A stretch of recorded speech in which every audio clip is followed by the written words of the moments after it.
Hi, and welcome back to Bias Point, where we dive into the electronics that power our world.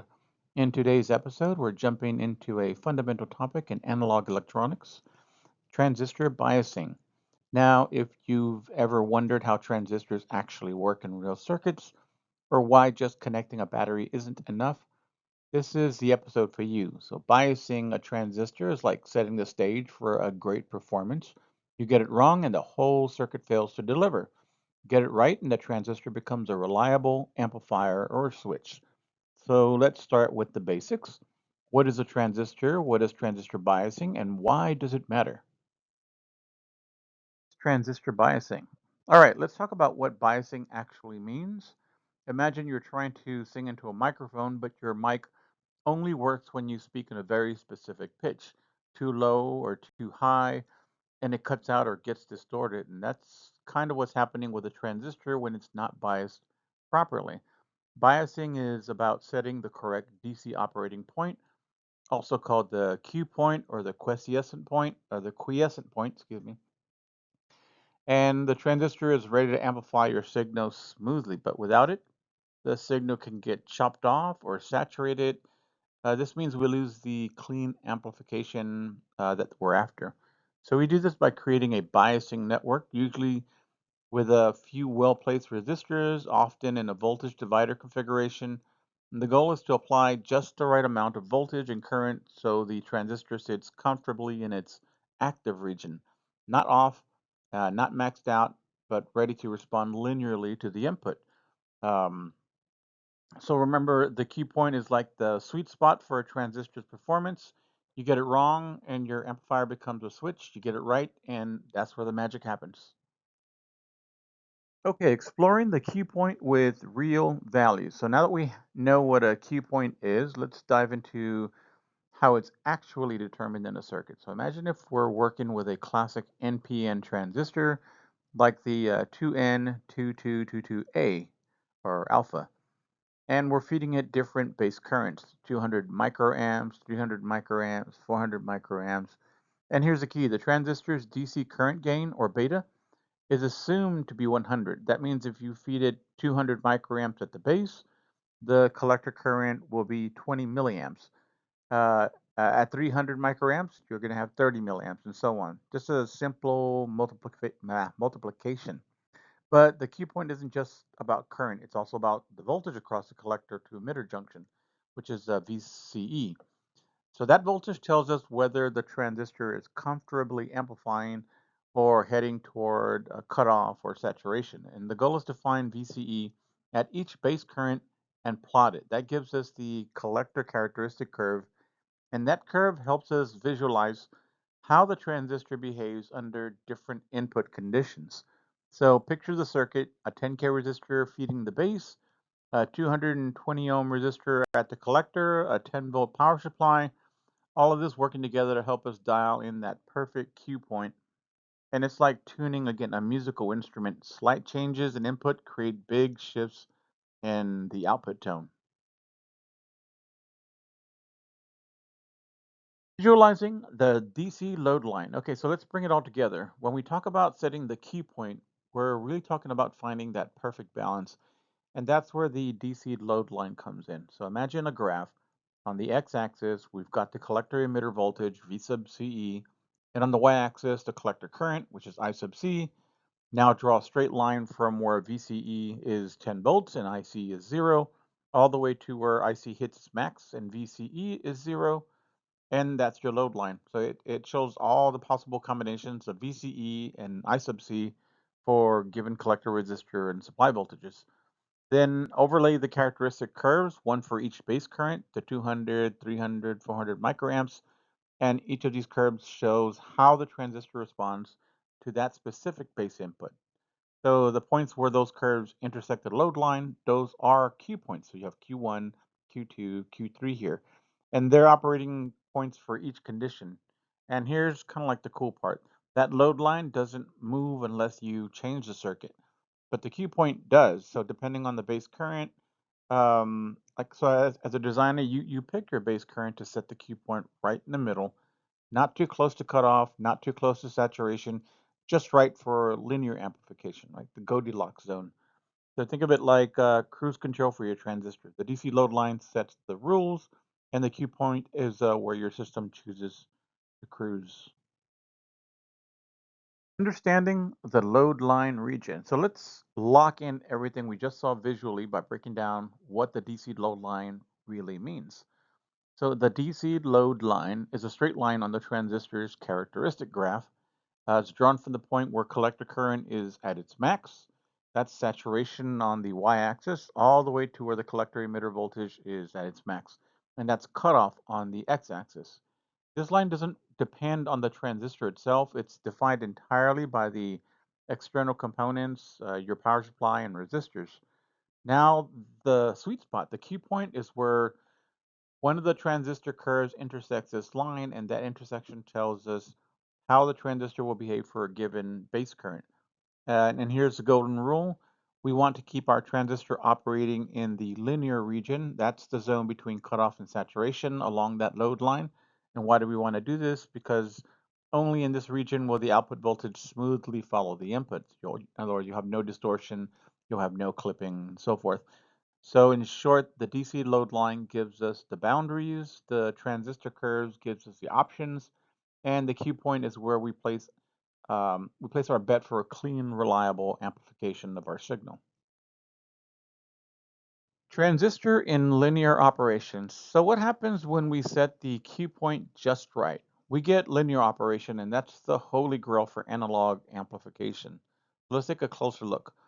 On the left, we have a real world circuit, the same one we've been discussing using that 2N2222 alpha. It's an NPN transistor. The base voltage is held at a steady 3.7 volts using VBB, the voltage base supply. And that biasing sets the key point right in the middle of the active region. Now look to the graph on the right. You'll see that the base current I sub B is centered at 300 microamps, and that defines our cue point. So right where I sub C is around 30 milliamps, and VCE is about 3.4 volts. That's important. And what happens is when that signal swings up or down from there, you get the full swing. The Look at the collector current I sub C and the voltage V sub CE that swings symmetrically. That traces a curve between points A and B, and that's linear operation in action. Your output is a clean, amplified version of your input without any distortion. The transistor stays out of cutoff and out of saturation operation. Um, like a precision volume knob rather than an on-off switch. Right? So remember, if you want smooth signal amplification, you have to set your bias to place the transistor firmly in the linear region. The key point is your starting line, and the linear operation is that smooth ride ahead. What happens when biasing goes wrong, right? You get distortion. So let's wrap it up with what happens when we get bias wrong. Specifically, what happens if we set our key point too close to one edge of the load line? And the answer is, again, like I said, distortion. So picture this, your input signal starts swinging up and down like normal, but your transistor is sitting near the cutoffs, the very edge of the active region. So as soon as the input signal tries to go below that point, the transistor shuts off and you've left a linear region and your output gets clipped. And what's the result? Well, a distorted version of your input signal. It's flattened on one side. It's like trying to record a voice and chopping off all the quiet syllables. You lose clarity, you lose some detail, and sometimes even the whole message. So this is why setting the key point isn't just an academic exercise, right? It's essential for ensuring that the transistor has room to swing in both directions, up toward saturation and down toward cutoff, but never hitting either one, right? Never hitting either limit. Only then do you get the clean, undistorted amplification of the input signal. So remember this, bad biasing causes bad sound or signal or data, whatever it is, and you need to set your cue point right and you'll keep distortion out of the picture. Real world cue example. So let's finish this episode with a concrete example, numbers, components, and the cue point calculation. We're going to have all that laid out for you. So we've got the same 2N2222 alpha transistor in a circuit with a 47K ohm base resistor and a 330 ohm collector resistor. So the power supply for the collector side is 20 volts, and for the base bias, it's 10 volts. And we're told to assume that the DC current gain beta is 200, and that VCE at saturation is 0.2 volts. So let's start off with step one. Calculate the base current using the formula I sub B is equal to 10 volts minus 0.7 volts divided by 47K, and we end up with 197.87 microamps. Right, next we find the collector current. So I sub C is equal to beta times I sub B, which is 200. Remember, beta was given to us at 200. And then I sub B is 197.87 microamps. So just multiply 200 times 197.87 micro, and that gives us 39.57 milliamps. Okay, now for the collector emitter voltage. So VCE is going to be equal to 20 volts, that source, minus the voltage at the collector, right? So I sub C times R sub C. And that means that we're going to have 20 volts minus 39.57 milliamps times 330 ohms. And that's going to land us with a difference of somewhere between 6.94 volts. And there it is, the Q point, 6.94 volts at 39.57 milliamps. That's the exact operating condition for this circuit. So we also calculate the two ends of the load line. So the cutoff is at 20 volts at 0 amps, and the saturation point is at 0.2 volts at 60 milliamps. So you plot those on the graph, you draw a straight line between them, and your Q point follows beautifully along that line, right in the linear region where amplification is clean and predictable. Voltage divider biasing, a smarter way to set the Q point. Okay, so up until now, we've used two separate DC power supplies, one for the base bias voltage, VBB, and one for the collector, VCC. Now that works, but in real world circuits, it's not efficient. So enter the voltage divider bias here, that or the strategy. So a more practical, widely used method. So instead of using a separate VBB, we use two resistors R1 and R2 to form a voltage divider from the main power supply. And this network sets the base voltage automatically by using the base bias voltage divider method, right? So in this case, it'll be the voltage at R2. So what makes this setup so great? Well, the main thing is it eliminates the need for a secondary DC power supply. Second, it makes the base voltage more stable and less dependent on the transistor's beta, which is, as we know, can vary a lot from one device to another just with temperature. And so this configuration lets us use a resistor R sub E in the emitter leg. And that's not just there to take up space. It helps stabilize the operating point against changes in beta. So when you hear the term stiff voltage divider, that means the base current is small compared to the current through R2, and that keeps the voltage steady even as conditions change as the circuit is operating. So in short, voltage divider biasing gives us fewer parts, fewer power supplies, and way more reliability, so it's a win-win across the board. Down the voltage divider bias equations. Okay, so now that we've introduced voltage divider biasing, let's take a look under the hood and understand how the numbers work. So in this configuration, we have resistors R1 and R2 that form a divider, and that sets the base voltage to be equal to VB, right, using the same equation, where VB is going to be equal to R2 divided by R1 plus R2, which is just the voltage divider ratio, times the input voltage, which is VCC. So this voltage then drops across the base emitter junction, giving us the emitter voltage V sub E. So we can determine V sub E is equal to V sub B minus V sub BE. Remember, BE is the base to emitter voltage, which is at 0.7 volts. And that's if we're dealing with the silicon transistor, which we are, in this case, the 2N2222 alpha. So we know VBE. Once we know VE, we can calculate the emitter current. And since base current is much smaller, we assume that I sub C is approximately I sub E. So this is going to be approximately V sub E divided by RE, and that will give us IE and approximately IC. That gives us the collector current. So from there, we find the collector voltage, V sub C. So V sub C will be equal to V sub CC minus, right, using Ohm's law, I sub C times RC, which is the collector voltage, and that will give us V sub C. I sub C times RC, which is the voltage across the collector resistor. So finally, all the important collector emitter voltages we know to get VCE. So VCE is going to be equal to V sub C minus VE. And then with these equations, you can design a stable, predictable amplifier circuit. And more importantly, you can precisely set the Q point, even if the transistor's gain varies or the temperature changes, because this method makes the biasing independent of beta. So it's not just elegant, it's reliable, and it's what engineering is all about. Relating I sub C and V sub CE with the voltage divider bias. So let's put the voltage divider bias method into action with this full example here. So we've got a circuit with R1 at 10 k ohms, R2 is at 5.6 k ohms, RC is at 1 k ohms, and RE at 560 ohms. The supply voltage is V sub CC at 10 volts, and we're told that the beta DC is 100. Although remember, with this biasing method, we won't really need to find I sub C and VCE. So let's go ahead and start at the base voltage, right? VB, using the voltage divider formula, VB is equal to 5.6K divided by total resistance, which is 10K plus 5.6K. That's going to give me that voltage divider ratio times the input voltage, which is 10 volts. Multiply all that together, we end up with 3.59 volts at the base. Now we can find the emitter voltage, V sub E.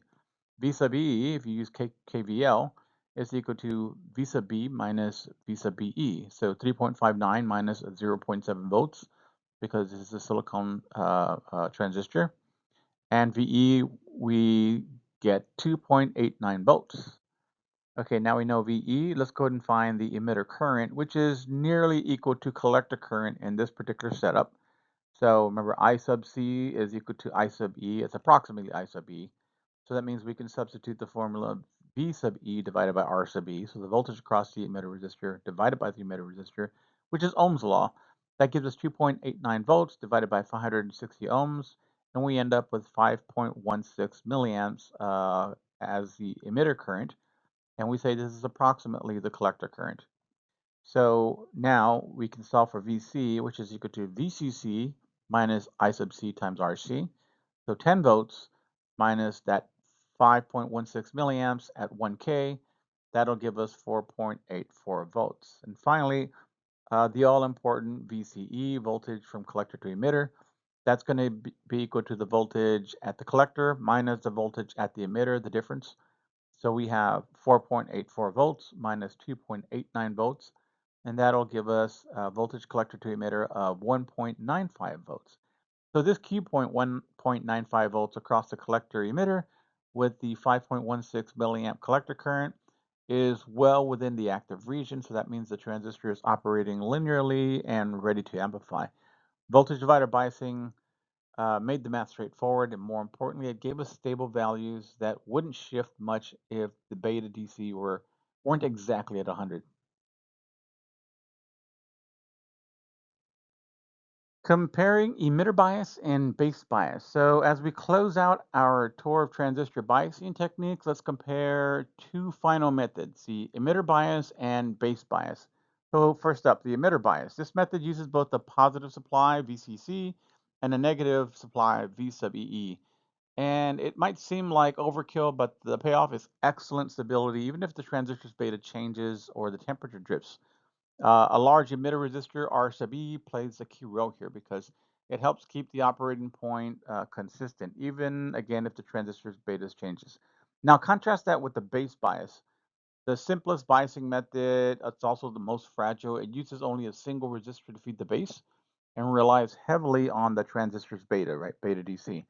And that makes it unpredictable and easily affected by changes in device or in the environment. So because of that, base bias is mostly used in switching applications, not in linear amplifiers, where being operating in that linear region is very critical.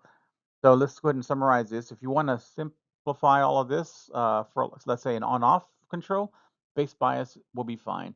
But for analog applications like amplification, where you need to operate in the linear region and it needs to be stable, emitter bias is a much stronger option. So that's it for this part. Um, See you in the next slide. Enter the emitter feedback versus collector feedback bias. Now, so let's wrap up our exploration of transistor biasing by comparing two more advanced techniques, emitter feedback bias and collector feedback bias. We'll start off with emitter feedback bias. This is a setup that adds a resistor in the emitter leg, the R sub B, and uses a single resistor R sub B from the base to VCC. So it's an improvement over the base bias for linear circuits because it introduces negative feedback, which helps reduce variation in the operating point. However, it still depends on beta DC. So its predictability isn't as solid as the voltage divider method that we learned earlier. This is better, but not the best for high stability designs. So let's look at the collector feedback bias configuration. This one's clever. Instead of connecting R sub B to VCC, it's connected to the collector. This introduces automatic adjustment if collector current increases or if the collector voltage drops, which then reduces base voltage and base current. That's built-in negative feedback, and it helps maintain a relatively stable Q point without relying too much on the transistor's beta. So while both of these feedback methods offer better stability than plain base bias, they're typically used in specific situations where simplicity or feedback behavior is prioritized. So let's do a final wrap up of everything. So a full rundown of transistor biasing methods from base bias to the more stable voltage divider and through feedback-based designs. Biasing isn't just about turning a transistor on, it's about setting it up to work reliably and predictably in the real world. So as you move forward with circuit designs, remember this, a well-set Q means consistent performance, cleaner signals, and fewer surprises when the heat rises or the transistor swaps out. So again, thanks for tuning in, and next time we'll build on this by diving into AC signal amplification and the small signal models that bring our circuits to life. Thank you very much.